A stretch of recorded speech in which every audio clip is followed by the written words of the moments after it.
Martin Clunes, 60, is back with another three-part travelogue, Islands of the Pacific.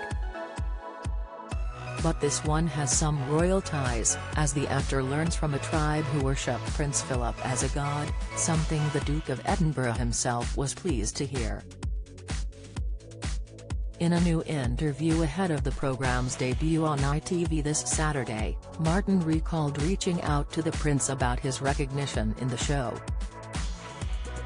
He also spoke of how they had to change certain elements after the Duke's death on April 9, 2021.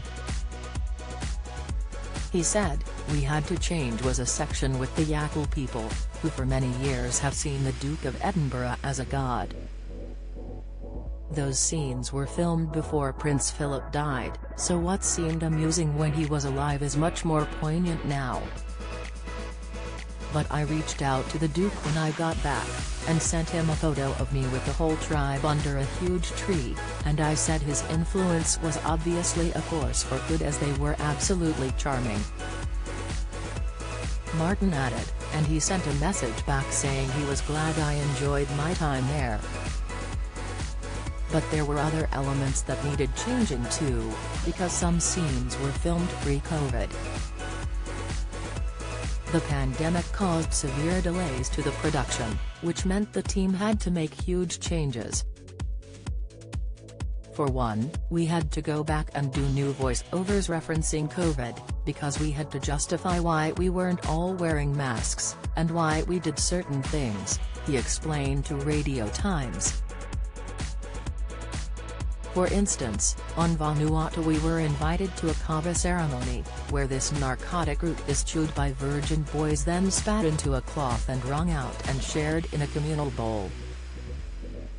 I'm not sure we'd do that now. The new series sees the Doc Martin actor discover hidden treasures in the French Polynesia, but he had a fair few brushes with death on the journey.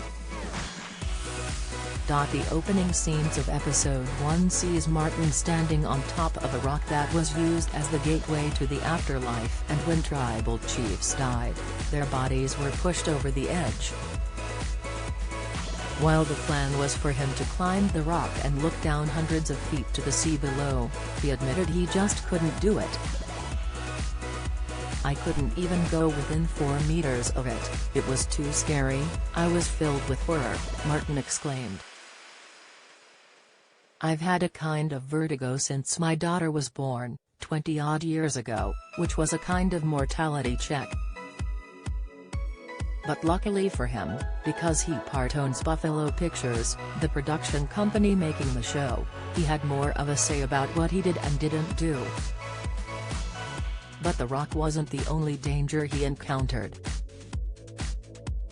"I was swimming with these tiny, harmless, black-tipped reef sharks, and feeling quite brave," he told the publication. "But then suddenly the guide said we had to get back into the boat.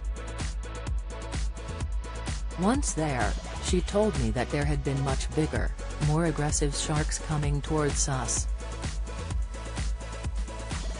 I wasn't so brave then." Martin's full interview is available to read now in Radio Times.